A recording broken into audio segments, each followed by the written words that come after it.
Hola hermanos, buenas noches, que el Señor les bendiga. Es un placer poder saludarles.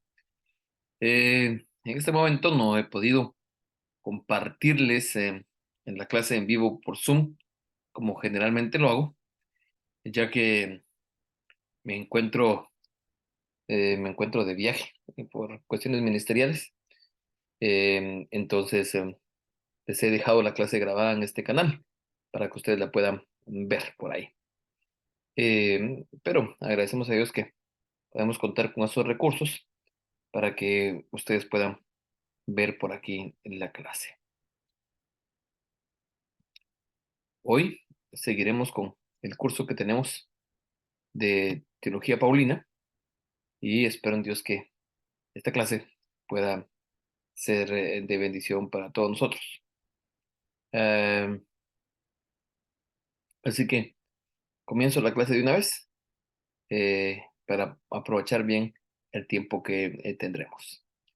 El día de hoy miraremos esta clase, este título, Pablo y Jesús. Este curso de Teología Paulina nos ha estado ayudando a entender la perspectiva que tenía Pablo con relación a Dios. Ya hemos entendido varias cosas. Comenzamos nosotros viendo este curso, entendiendo un poquito el mundo en que vivía Pablo, la forma en que él creía, pensaba. Nos hemos dado cuenta que Pablo era un judío celoso, un Saulo de Tarso, que por el celo y la pasión que tenía por Dios, perseguía a la iglesia cristiana, no entendiendo y no reconociendo que quién era realmente Jesucristo. Y cuando se encuentra con Jesucristo, pues su vida cambia en su totalidad. Entonces, hoy miraremos un poquito ese tema. Hoy veremos un poquito Pablo y Jesús. Y nos meteremos a detalle en este momento para poder entender lo que tenemos para hoy, especialmente.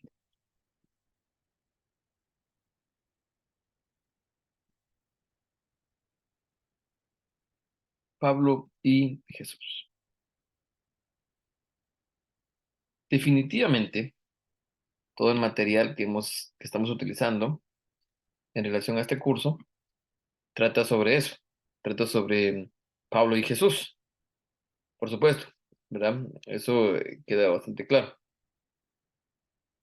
Sin embargo, lo que queremos tratar en esta clase es relacionado a esta pregunta. ¿Qué pensaba Pablo?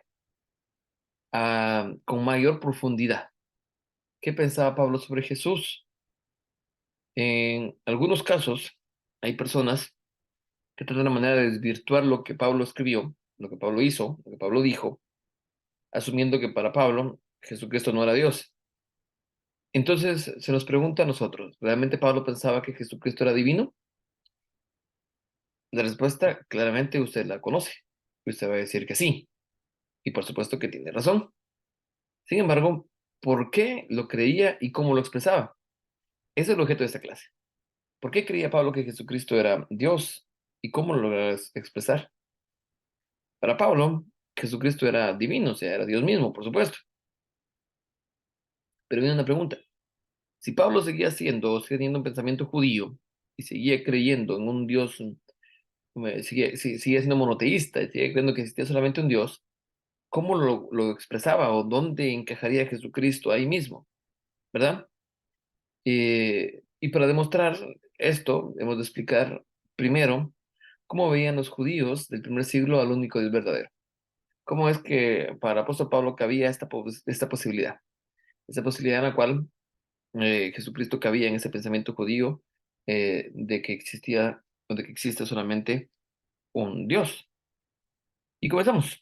Entonces, una manera de poder entender primero eh, la perspectiva judía, el pensamiento judío monoteísta. Y es que el monoteísmo judío hacía dos declaraciones, ¿sí? Todo eso de acuerdo a su contexto histórico. Y por un lado, el monoteísmo judío afirmaba que el único Dios, el Dios de Israel, es el único Dios de todo el mundo. Él lo afirmaba con claridad, ellos lo sabían muy bien. Y el apóstol Pablo lo tenía tan claro, por eso siendo Saulo de Tarso, tenía él esa necesidad, esa urgencia Por eso sé lo que tenía de poder ir en contra de todos aquellos que adoraban a Cristo, ya que para él Dios era uno solo, Dios era uno solo y no podían estar otro grupo de personas adorando a alguien más que siquiera que era Dios, ¿verdad? Entonces, ese monoteísmo judío afirmaba que el único Dios, el Dios de Israel, era el único Dios de todo el mundo. Y ellos, los judíos, creían que los dioses y las diosas paganas eran blasfemas. Eh, Recordemos que el contexto en el que vivían los judíos en tiempos de Jesús y tiempo de Pablo era un contexto bastante idólatra, bastante politeísta, porque las culturas adoraban a muchos dioses, desde el lado griego y también desde el lado romano. Y se llegaba incluso a que los romanos adoraban al mismo emperador. Entonces, para los judíos, los dioses y las diosas paganas eran blasfemas, y el mundo era pagano por adorar a estos ídolos, y era inherente pecador. Pero para los judíos tenían algo bastante claro. No se olvide de esta parte. Para los judíos, el Dios verdadero, nuestro Dios, un día vendría y derrotaría definitivamente a esos dioses paganos y sus poderes, y vindicaría a Israel y su verdadero pueblo. El monoteísmo, en pocas palabras, era una doctrina de lucha, una lucha en la cual ellos sabrían que en su momento vendría Dios y derrotaría. O sea, tendría la victoria sobre todos esos dioses paganos que existían. Seguimos entendiendo un poquito entonces la mentalidad de Saulo de Tarso, del por qué daba la persecución cuando no entendía aún quién era Jesucristo. Dado entonces acá ese pensamiento judío que existía. También el, el monoteísmo judío afirmaba que los dualistas estaban equivocados. Recuérdense que había en ese entonces un pensamiento de dualismo, un pensamiento dualista, y tenían ellos el problema ese de creer que el mundo material, que estaba el mundo espiritual y que estaba el mundo material, pero para ellos el mundo material era maligno, era todo malo, e incluso habían unos extremistas que creían que todo lo material era malo y por lo tanto este cuerpo era material y ellos mismos se castigaban o se autocastigaban. Sin embargo, el monoteísmo judío afirmaba que esos dualistas estaban equivocados y el mundo material no era una creación maligna de un Dios maligno, por supuesto que no. Para ellos no había algo mal ahí en esa parte de la creación, sino que había solamente un Dios. Y al final de todo, ese Dios, Jehová, nuestro Señor, eh, era en última instancia el responsable del funcionamiento del mundo. Sucedieran cosas buenas, sucedieran cosas malas. Y esa responsabilidad se iba a tomar la iniciativa para salvarla, para sanar y para restaurar este mundo. Los judíos lo sabían y los judíos estaban esperando que eso sucediera. Eran parte de las promesas encontradas en todo el Antiguo Testamento. Ese monoteísmo era una doctrina combativa. Uno no podía sentarse a esperar y olvidarse que el resto del mundo era pecador, sabiendo que iba a salvarse tarde o temprano. El monoteísmo judío hacía que sus fieles se comprometieran tanto a hacer un esfuerzo para adelantar el comienzo del reino en este mundo físico. Entonces ellos estaban en espera de que Dios viniera y diera la victoria en este mundo pagano, en este mundo de pecado, en este mundo idólatra. Este monoteísmo judío se resistía firmemente a la adoración del emperador. Les decía anteriormente que se vivía en un tiempo pagano muy marcado, muy marcado, y parte de esa situación era la misma cuestión que vivían los romanos con la adoración que se tenía al emperador. Y entonces esas declaraciones divinas de los emperadores, especialmente en el Mediterráneo oriental, donde el culto al emperador empezó antes que en Roma, eran absolutas y tenían sentido en la cosmovisión romana. Y es que si Augusto gobernaba sobre todo el mundo conocido, no quería eso decir que era en un sentido u otro un Dios supremo, pero los judíos sabían que solo había un Dios supremo. Y para los judíos eso era algo muy marcado, eso era algo que tenía muy en mente. Las educaciones judías no podían compararse con las que hacían los emperadores, y tanto ellos como los emperadores pues lo conocían muy bien, pues lo sabían bastante bien. Esa era la manera entonces que los judíos miraban el monoteísmo en ese entonces. Y por supuesto que si eso lo creían los judíos, ¿por qué estamos nosotros viendo eso? Porque esa era la mentalidad que entonces también tenía en su momento Saulo de Tarso, eh, el apóstol Pablo, ¿verdad?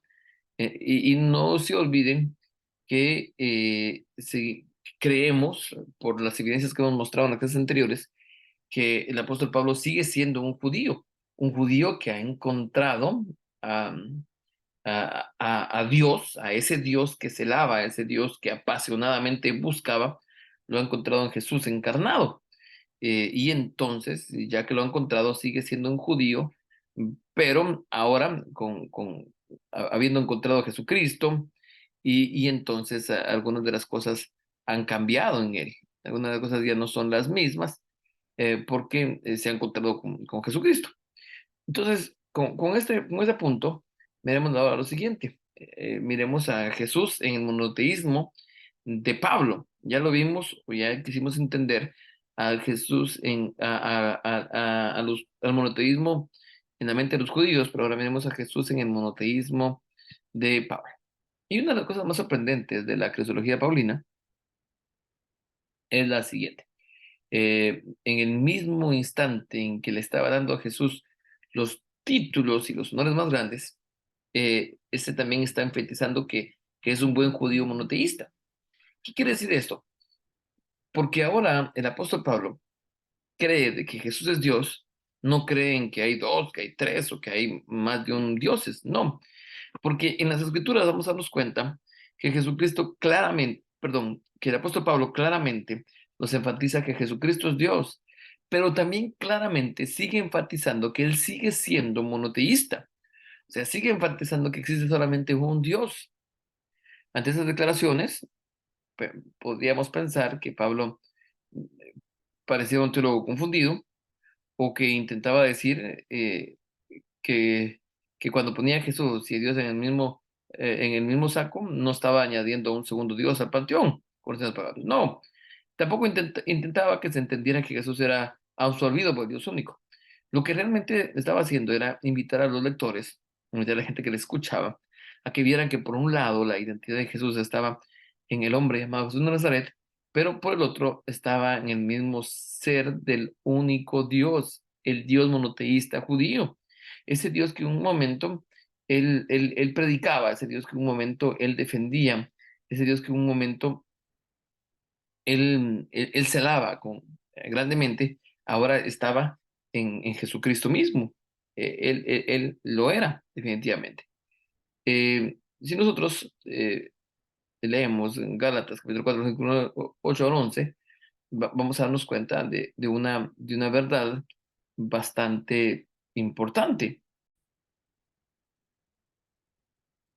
Y esos versículos de Gálatas 4, sus versículos del 8 al 11 nos dicen lo siguiente. Ciertamente en otro tiempo, no conociendo a Dios, servías a los que por naturaleza no son dioses. Mas ahora, conociendo a Dios, o más bien sabiendo conocidos por Dios, ¿cómo es que os volvéis de nuevo los débiles y pobres rodimientos a los cuales os queréis volver a esclavizar? Por dar los días, los meses, los tiempos y los años, me temo de vosotros que han trabajado en vano con vosotros. Y es que nos vamos a dar cuenta nosotros, y lo que nos quiere decir acá el apóstol Pablo es esto. Los que han creído en el Evangelio de Jesús no solo han venido a un nuevo conocimiento de Dios, sino que han entrado en el terreno salvador del amor de Dios, de ese Dios que creían claramente los judíos, ese Dios monoteísta. Para el apóstol Pablo, Jesucristo era ese Dios monoteísta que, perdón, para la mente monoteísta del apóstol Pablo, Jesucristo era ese Dios que adoraban y que creían los mismos judíos y que él creyó por mucho, pero mucho tiempo. Y entonces por eso era la forma en que ahora él le buscaba y le servía. El verdadero monoteísmo no es una opinión o es una deducción lógica sobre Dios. No, consiste en ser conocido por el Dios que le hizo sobre Israel. Amarás al Señor tu Dios con todo tu corazón. Esta combinación de declaración monoteísta y la ordenanza de amar a Dios nos hace volver al centro del judaísmo, a la oración que quedó en la confesión de fe, que los judíos devotos han repartido 3 veces al día, desde los tiempos de Pablo hasta nuestros días. Escuchen esto, este versículo: escucha, oh Israel, el Señor es nuestro Dios, el Señor uno es, amarás al Señor tu Dios. Eso es lo que creían ahora ellos. Esta declaración es conocida como la Shema, que es la palabra judía escuchar, con la que empieza la declaración. Típico de estilo paulino, el texto al que hace referencia es el texto que se desarrollará o que desarrollará él pues más tarde, ¿verdad? Una de las cosas sorprendentes de la cristología paulina es la siguiente. En el mismo instante que está dando a Jesús los títulos más grandes, está también enfatizando que él mismo es un buen judío monoteísta, ¿sí? Eh, y lo habíamos visto con anterioridad. Y entonces eso nos hace poder revisar o poder ver algunos versículos que pueden hablar sobre el tema y que nos pueden seguir ayudando a poder entender un poco sobre la mente de él, del apóstol Pablo. Leamos un texto conocido por muchos de nosotros, Filipenses capítulo 2, versículos 5 al 11. Usted seguramente lo ha escuchado, y lo ha predicado, lo ha estudiado, lo ha enseñado. Dice así estos versículos: haya pues en vosotros este sentir que hubo también en Cristo Jesús, el cual, siendo en forma de Dios, no estimó al ser igual a Dios como cosa que aferrarse, sino que se despojó de sí mismo, tomando forma de siervo, hecho semejante a los hombres. Y estando en la condición de hombre, se humilló a sí mismo, haciéndose obediente hasta la muerte y muerte de cruz, por lo cual Dios también le exaltó hasta lo sumo y le dio un nombre que es sobre todo nombre, para que en el nombre de Jesús se doble toda rodilla que están en el cielo, en la tierra y debajo de la tierra. Y toda lengua confiesa que Jesucristo es el Señor, para gloria del Dios Padre. Miren qué increíble. Es uno de los pasajes más complejos de todo el pensamiento político. Pablo está declarando, especialmente en el versículo 10 y 11, cuando dice que en el nombre de Jesús toda rodilla se doble y toda lengua que supiste que Jesús es el Señor, eh, nos está declarando lo que es el apóstol Pablo. ¿Quién es destacando lo que es Jesucristo para el apóstol Pablo? ¿Quién es él? Ahí nos demuestra, nos enfatiza el apóstol Pablo el pensamiento que tiene de nuestro Señor Jesucristo, ¿sí? En 1 Corintios, capítulo 8, versículo 6, dice: para nosotros, sin embargo, solo hay un Dios, dice. Escuche lo que dice en 1 Corintios 8, 6. Para nosotros, sin embargo, solo hay un Dios, el Padre, del cual proceden todas las cosas, y nosotros somos para Él, y un Señor Jesucristo, por medio del cual son todas las cosas, y nosotros por medio de Él, ¿sí? No se trata de un texto monoteísta cualquiera. Está extraído de Isaías, entre los capítulos 4 y 55, donde encontramos la más clara exposición y exaltación del único Dios, ¿sí? Del verdadero Dios, sobre los falsos dioses, y al mismo tiempo la más firme declaración de soberanía del Dios único, que elimina cualquier posibilidad de un tipo de dualismo. Estudiar esos versículos nos va a ayudar a entender muy bien, con claridad, el pensamiento que tenía el apóstol Pablo. Pablo está diciendo acá: primero, nos está enseñando, nos está mostrando que Jesucristo existía en forma de Dios, es decir, que era igual a Dios, en esencia, de Dios mismo, ¿verdad? Pero nos está contando que no consideró al ser igual a Dios como algo que aferrarse, como característica de lo que aprovecha, sino que, como dice Pablo, nos dio el verdadero significado de lo que es ser igual a Dios. Se hizo hombre y murió por el pecado de todo el mundo, obedeciendo al pan divino de la salvación. Esa parte donde dice que Jesucristo está en forma de Dios, es decir, igual a Dios, eh, nos está mostrando que Jesucristo es en esencia, es Dios mismo. Es completamente distinto al lenguaje encontrado en Génesis, cuando se nos habla de que nosotros somos creados a imagen y semejanza de Dios. Porque en el lenguaje correcto, en Génesis, cuando se habla de que somos hechos a imagen y semejanza de Dios, pues se habla de que somos creados en similitud a Él, pero no en su propia esencia. Ahora, este versículo sí nos dice con claridad, este versículo de Filipenses, que Jesucristo existía en forma de Dios. Cuando se refiere a que es igual que Dios, hablando de esencia de Dios. Es totalmente distinto, es totalmente diferente lo que se nos está contando o exponiendo acá. Pablo nunca dejó de ser un monoteísta al estilo judío. Nunca dejó de denunciar la idolatría pagana y la blasfemia. Ni tampoco dejó nunca el comportamiento pagano como inmoral o como de humanizante. Nunca lo hizo. Nunca se dejó llevar por los halagos de un dualismo que sugeriría que ciertas partes de la creación eran malos en sí mismo. Pablo insistía en todo momento en que todo lo conocido nos había sido dado por Dios mismo. Eh, y ese Dios era bueno para que disfrutamos usando de la manera correcta y en el contexto apropiado. Romanos 14, 24 nos dice lo siguiente,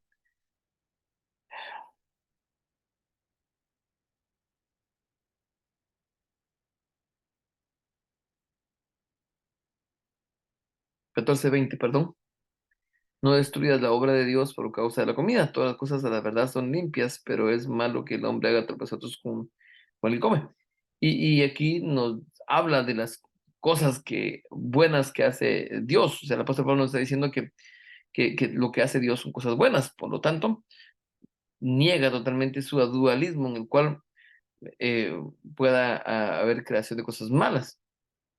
Dentro del mismo monoteísmo había descubierto a Jesús, el Jesús crucificado, resucitado, exaltado, el Señor del mundo. Y queriendo ser el más leal de los judíos, adoraba al único Dios, a ese Dios de Abraham, Isaac, Jacob, pero lo había encontrado en Jesús.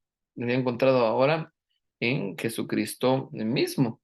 Ese, ese único Dios que él ya adoraba, ahora lo había encontrado en nuestro Señor Jesucristo. Gálatas capítulo 4 versículo 1 al 7 nos dice, pero también te digo, entre tanto que el heredero es niño, en nada difiere el esclavo, aunque el Señor es todo, sino que está bajo tutores y curadores hasta el tiempo señalado por el Padre. Así también nosotros, cuando éramos niños, estábamos en esclavitud bajo los rudimientos del mundo, pero cuando vino el cumplimiento del tiempo, Dios envió a su Hijo, nacido de mujer y nacido bajo la ley, para que redimiese a los que están bajo la ley, a fin de que recibiesen la adopción de hijos. Y cuando sois hijos, Dios envió a vuestros corazones al Espíritu de su Hijo, el cual clama, Abba Padre. Así que ya no eres esclavo, sino hijo, y si hijo también heredero de Dios por medio de Cristo. Miren, Pablo aquí nos narra, nos expone la historia de Israel en la esclavitud. Eso es lo que está hablando. Eh, cuando está hablando de la herencia y la diferencia que hay entre hijo y un esclavo, está hablando de eso, de la historia de Israel cuando era esclavo del pueblo en Egipto y cuando él sale a poder tomar posesión como lo que para que se cumpliera su promesa que Dios le había dado. El modelo pasado en que presenta es el libro de Éxodo, cuando ya él se reveló de una forma nueva a Israel. Y tenemos el retorno del exilio, cuando por fin Israel es rescatado de la esclavitud bajo Babilonia. De nuevo, gracias a la revelación del poder soberano y salvador de Yahvé, en ambos casos la revelación de Yahvé funciona como demostración de la incompetencia y la vileza de los dioses paganos.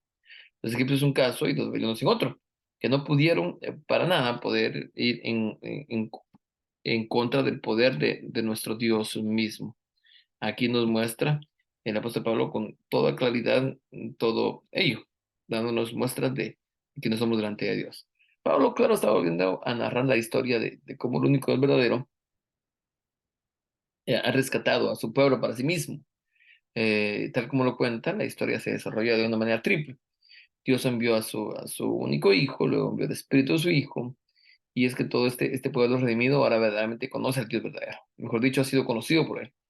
De otra manera, la combinación Padre, Hijo, Espíritu es la verdadera revelación del único Dios verdadero, que deja a todos los dioses en la sombra. Aquí Pablo no solo usa un lenguaje judío de sabiduría, el lenguaje dado por el Creador, sino que también el lenguaje del Espíritu mismo, a partir de varios textos judíos, empezando por Génesis 1:2. El Espíritu no es un ser apartado de Dios único, es decir, que Dios está actuando a través del Espíritu, es decir, que Dios mismo está actuando. Esa es la forma que nos lo está diciendo.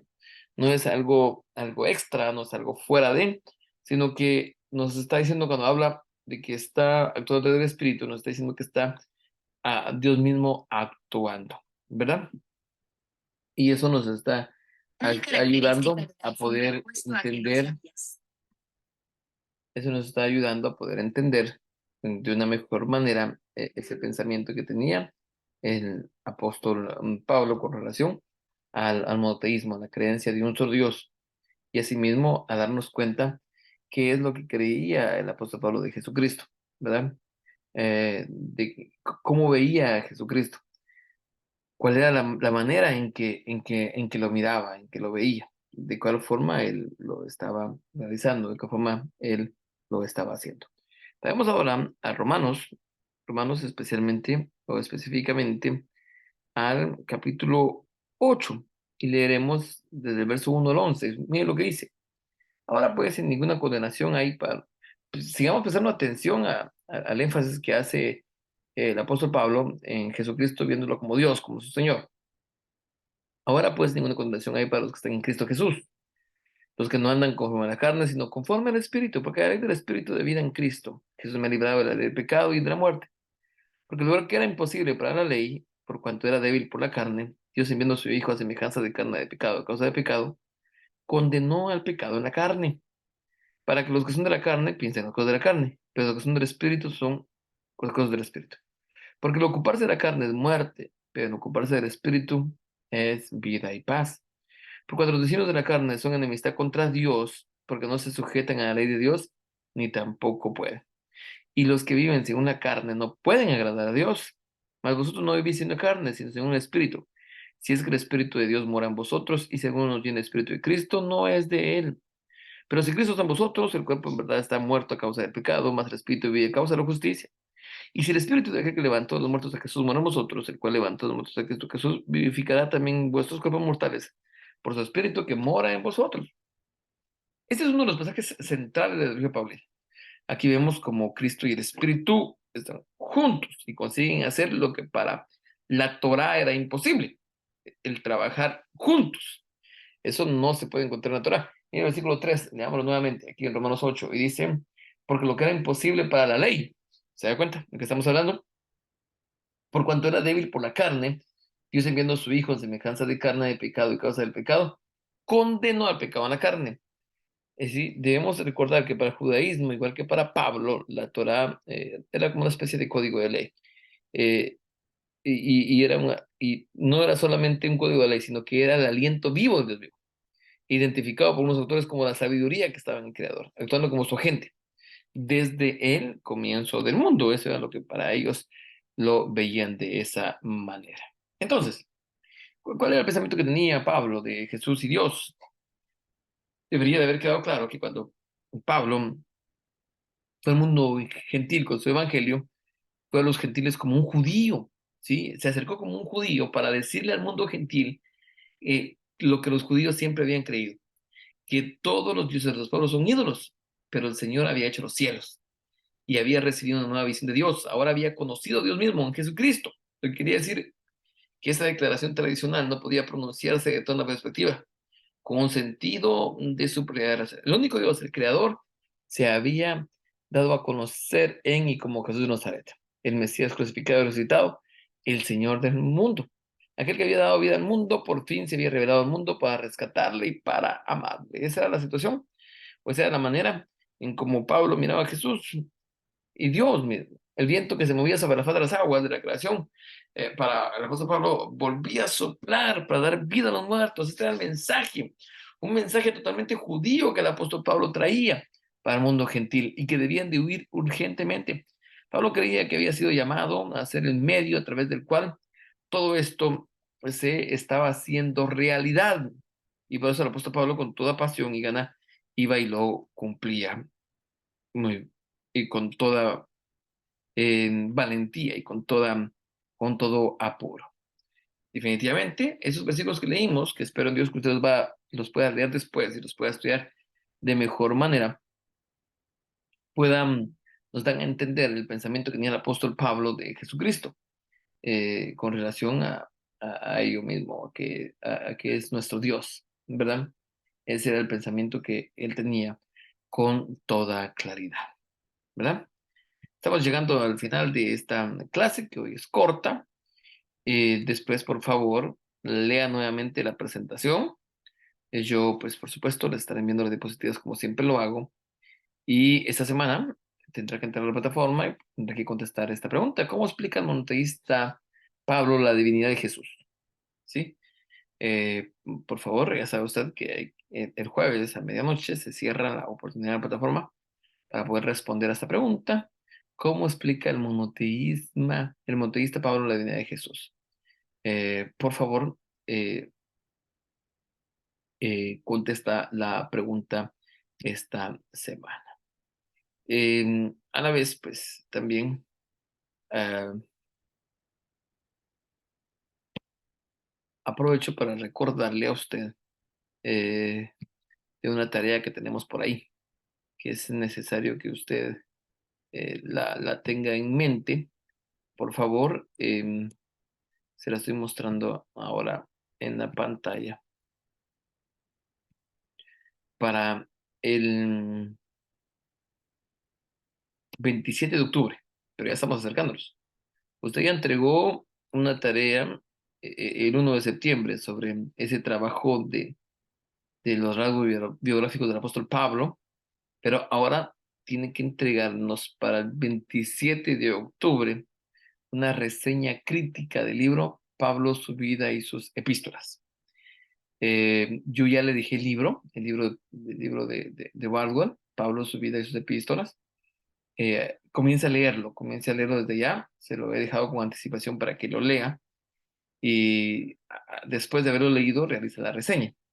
Si hay alguien que no tiene todavía el conocimiento correcto de hacer una reseña crítica, pronto le enviaré un formato por ahí en el grupo de WhatsApp, como siempre lo hago, de un ejemplo y de cómo realizar una reseña crítica, ¿verdad? Mientras tanto, usted, por favor, léame ahí este libro, Pablo, su vida y sus epístolas, ¿verdad? Y entonces ahí vamos. No se olvide de entrar siempre en la plataforma y de poder contestar lo que ahí se indica. Bueno, agradezco mucho entonces. Estamos concluyendo, estamos terminando. Esta ha sido la clase por hoy. Espero en Dios supere la siguiente semana. La siguiente semana sí ya puedo compartir la clase en vivo por Zoom. Y ahí nos estaremos saludando. Como siempre, ya saben que escríbanme, me encuentran en WhatsApp. Ahí me pueden escribir, mandar un audio, llamar, cualquier cosa. Y ahí estoy para servirles en todo lo que ustedes necesitan. Bueno, estamos terminando, hermanos. Dios les bendiga bastante. Eh, Estoy para servirles. Espero que la clase de hoy ha sido de bendición para todos ustedes. Que el Señor los bendiga, pues. Feliz noche.